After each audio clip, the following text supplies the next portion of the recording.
जीवन शैली में बदलाव के साथ जो चीज़ सबसे अधिक उपभोक्ताओं को प्रभावित कर रही है वो है उनकी बदलती हुई फूड हैबिट्स। यानी खाने पीने के संबंध में आज खास तौर से जो युवाओं की और नई जो पीढ़ी है, हमारे बच्चे हैं, उनकी खाने पीने की जो आदतें बदल रही है, उनकी पसंद बदल रही है, वो आज चिंता का सबसे बड़ा सबब बनती जा रही है। एक ज़माने में दुनिया के सामने सबसे बड़ी चिंता खाद्य पदार्थों में पोषण से संबंधित रही है और न्यूट्रिशंस की कमी और कुपोषण के शिकार बच्चों के चित्र हमेशा से वायरल होते आए हैं। लेकिन आज सबसे बड़ी समस्या जो खास तौर से विकासशील देशों के सामने भी आ रही है और उसी तर्ज पर भारत की एक बहुत बड़ी आबादी, खासतौर से युवा वर्ग जो खास तौर से संपन्न हैं, पैसे वाले हैं, उच्च वर्ग के हैं, उच्च मध्यम वर्ग के, मध्यम वर्ग के भी हैं, आज मोटापे के शिकार हो रहे हैं। वो ऐसी वस्तुएं खा रहे हैं जो उन्हें पोषण देने के स्थान पर तमाम सुविधाएं होते हुए भी कुपोषण की तरफ धकेल रही है और तमाम तरह के उनके जीवन में इस तरह के बदलाव ला रही है जो एक बहुत बड़ी समस्या स्वास्थ्य की दृष्टि से उनके संबंध में बन सकते हैं। जी हाँ, उपभोक्ता संबंधित जो हमारा ये चैनल है। नमस्कार दोस्तों, आज हम इसमें आपसे बात कर रहे हैं फूड हैबिट्स को लेकर। हमें क्या करना है, किस तरह हम जा रहे हैं,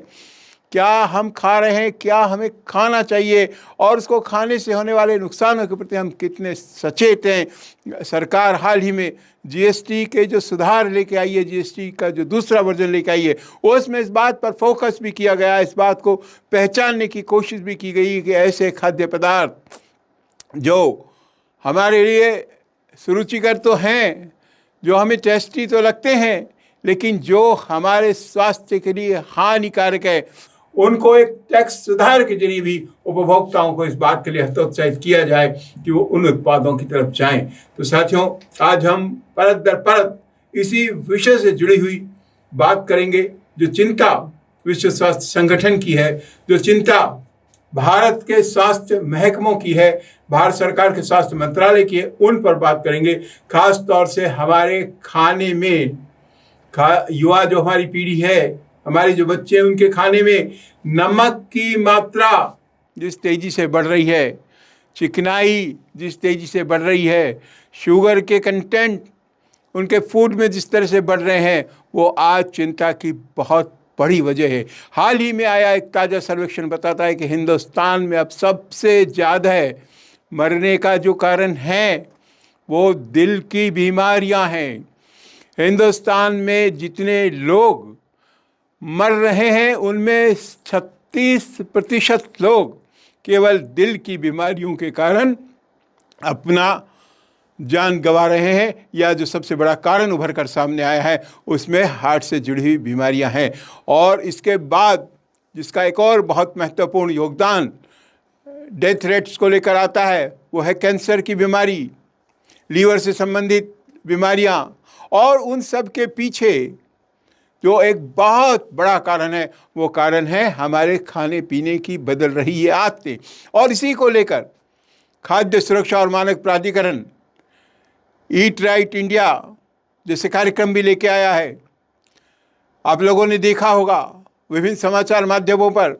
विभिन्न चैनल्स पर इस तरह के कार्यक्रम लगातार दिखाए भी जाते हैं जिसमें इस बात की कोशिश की जा रही है कि चिकनाई,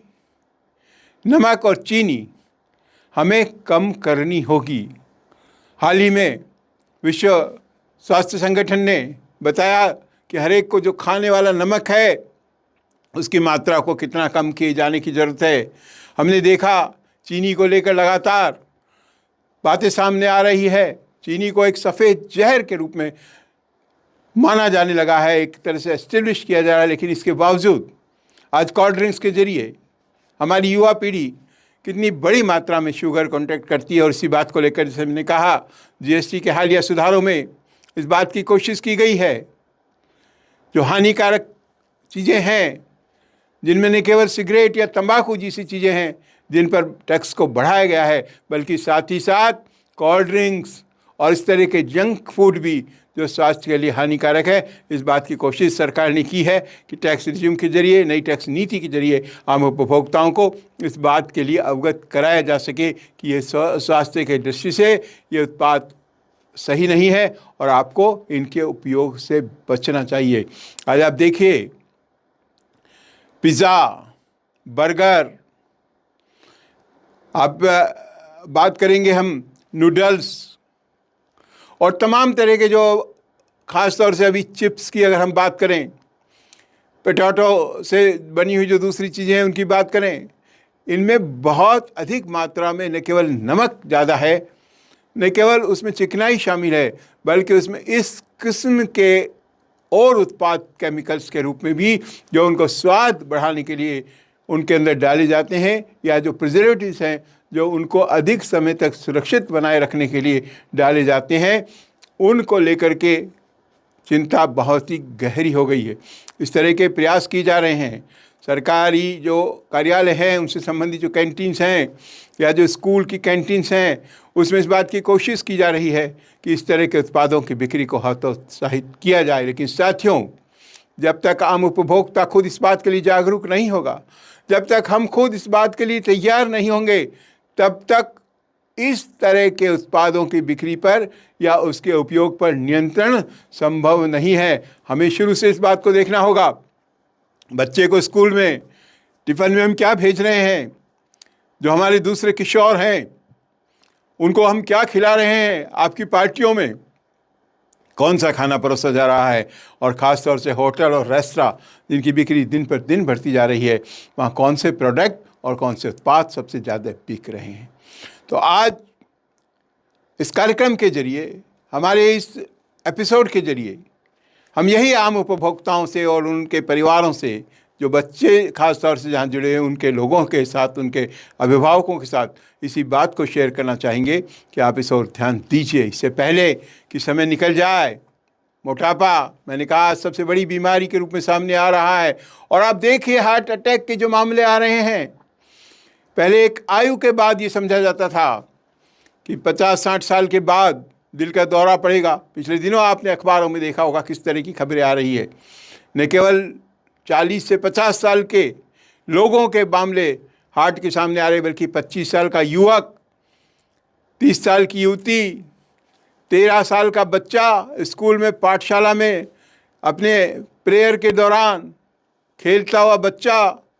दौड़ता हुआ बच्चा गिर रहे हैं। मौके पर ही हार्ट फेल होने से उनकी डेथ हो रही है। आज ये चिंता की बड़ी वजह बन गया है कि एक समय था जब एक निश्चित आयु के बाद ही ये माना जाता था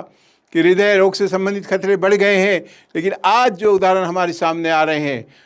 उसमें बिल्कुल ये साफ हो गया है कि अब आयु भी बाधा, वो उसका क्राइटेरिया नहीं रही है, कोई मानक नहीं रही है, बल्कि हमारी जीवन शैली के बदलाव में, खान पान के बदलाव में जो सामने आई है बातें,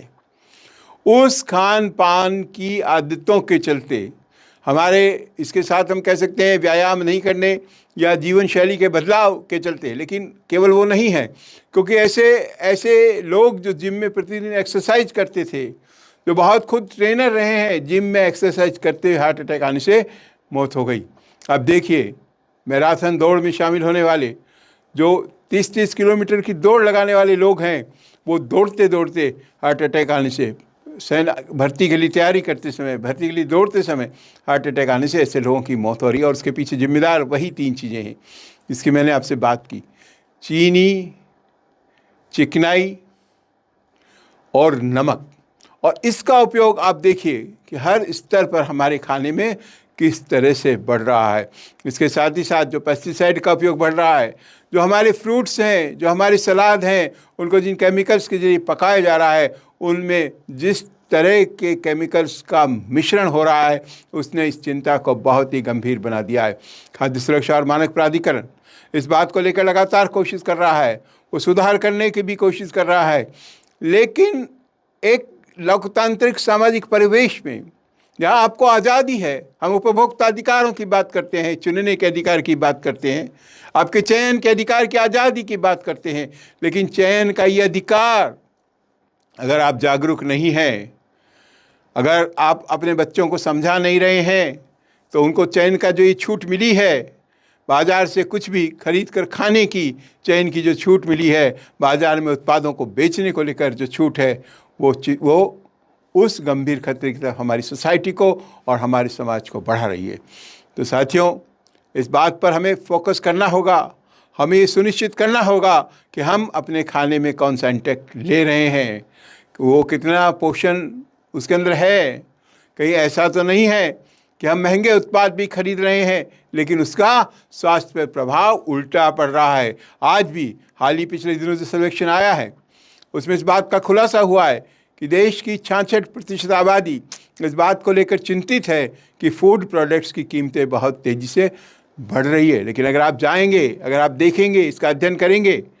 क्योंकि हमारी रिटेल जो महंगाई की दर है, खुदरा महंगाई दर जिसको हम बोलते हैं, जो कंज्यूमर इंडेक्स है, वो उस तेज़ी से नहीं बढ़ रहा है। तो बढ़ क्या रहा है? आपके पिज़्ज़ा की रेट बढ़ रही है, आपके बर्गर की रेट बढ़ रही है, आपके उन उत्पादों की जो खाने पीने में जिनकी कॉस्ट कोई बहुत ज़्यादा नहीं है लेकिन जिनकी डिमांड बढ़ रही है, उनकी रेट बढ़ रही है। और उसके चलते आपकी जेब से अधिक पैसा भी निकल रहा है। उसकी जगह आप कोई अच्छा उत्पाद लेते हैं, स्वास्थ्यवर्धक उत्पाद लेते हैं, तो न केवल आपका स्वास्थ्य सही रहने वाला है बल्कि वो तुलनात्मक ढंग से इस तरह के महंगे उत्पादों के मुकाबले उल्टा सस्ता भी बाज़ार में उपलब्ध है। लेकिन ये हमें समझने की ज़रूरत है। तो साथियों, अगर हम आने वाली पीढ़ी को एक सुरक्षित भविष्य देना चाहते हैं, उनको एक समुचित स्वास्थ्य देना चाहते हैं, उनको पोषण युक्त जीवन देना चाहते हैं, तो हमें आज ही इस गंभीर खतरे को समझना होगा और अपने जीवन शैली में खाद्य पदार्थों को लेकर नए सिरे से सोचना होगा, आदतों में बदलाव करना होगा। पिछले साल मिलेट्स को लेकर, जो मोटा अनाज है उसको लेकर पूरी दुनिया के अंदर एक जागरूकता नजर आई थी। आप लोगों ने देखा होगा संयुक्त राष्ट्र के स्तर पर, विश्व स्तर पर, पूरे दुनिया में मोटे अनाज की महत्ता को समझा गया। हमें उस दिशा में लौटने की ज़रूरत है। जो बाजरा है, जो जौ है, जो इस तरह के दूसरे मोटे अनाज हैं, ज्वार है, मक्का है, इनका उपयोग अधिक स्वास्थ्यवर्धक और पोषणीय है। हमें हमारे जो फूड इंडस्ट्री के लोग हैं, जो फूड प्रोसेसर्स हैं, उनको भी इस दिशा में काम करना चाहिए। और मुझे खुशी है कि नए रेस्टोरेंट्स में, नई जगह इस तरह के उत्पाद अब बाज़ार में आने लगे हैं। हाल ही में हैदराबाद में था और एक रेस्टोरेंट ने जो मोटे अनाज से बने हुए मसाला डोसा, मोटे अनाज से बने हुए दूसरे खाद्य पदार्थ प्रस्तुत किए। इसके संबंध में जागरूकता किए जाने की ज़रूरत है ताकि हम और हमारे जो बच्चे उन चीज़ों के बारे में समझ सकें और अपने खाने पीने की आदतों में बदलाव ला सकें। साथियों, आज का मेरा ये जानकारी देने का उद्देश्य, हर बार मैं आता हूँ उपभोक्ता संरक्षण से संबंधित की समस्या को लेकर, उससे जुड़े बहुत से बिंदुओं को लेकर आपको बताता हूँ। लेकिन मेरा मानना ये है कि केवल नकारात्मक ढंग से व्यवस्था के खिलाफ लड़ने के लिए लोगों को हम उन समस्याओं के बारे में जानकारी देने के लिए केवल हमारा फ़र्ज़ नहीं बनता, बल्कि समाधान की दिशा, केवल उनकी समस्याओं का समाधान नहीं बल्कि उनकी समस्याएं पैदा होने का जो कारण है उनके समाधान की दिशा में भी हमें सोचना होगा। तो हमें आज ही संकल्प लेना होगा कि हम उन तमाम आदतों को, चाहे वो खाने के क्षेत्र में हो, चाहे मुख्य आदत है हम शिकायत करने की, हमारी आदत नहीं है, उससे जो निर्माता है, विक्रेता है, हमारा शोषण करते हैं, उस और इन तमाम आदतों को बदलने के लिए आपको आगे आना होगा। मैं आऊँगा फिर आपसे जुड़ी हुई तमाम विषयों को लेकर, बैंक, बीमा, स्कूल, एजुकेशन से संबंधित समस्याएं हैं या जिससे संबंधित समस्याएं, इन पर लगातार हर बार आपके साथ हम बात करते हैं। लेकिन कुछ दूसरे विषयों को लेकर भी, सकारात्मक भी हमें चर्चा करनी चाहिए। और न केवल चर्चा करनी चाहिए, समाज के उस प्रबुद्ध तबके को, खासतौर से मेरे जो उपभोक्ता आंदोलनकारी साथी पूरे देश में जुड़े हैं, कंज्यूमर्स कॉन्फेडरेशन ऑफ इंडिया के साथ जुड़े हैं, उन सब का मैं आह्वान करता हूं कि वे लोगों को इस बात के लिए प्रेरित करें कि हम खाने पीने में स्वास्थ्यवर्धक, पोषण वाली वस्तुओं का चयन करने के लिए स्वयं प्रेरित हों, अपने परिवार के लोगों को प्रेरित करें, अपने बच्चों को प्रेरित करें। तभी हम इस महामारी बन गई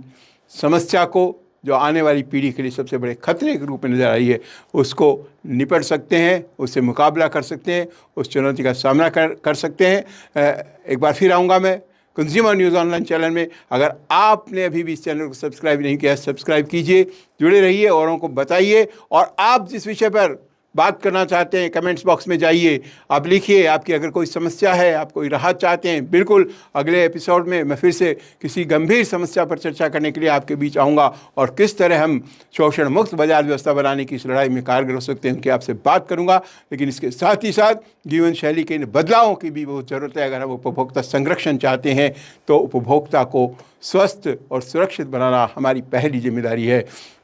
धन्यवाद। जय हिंद।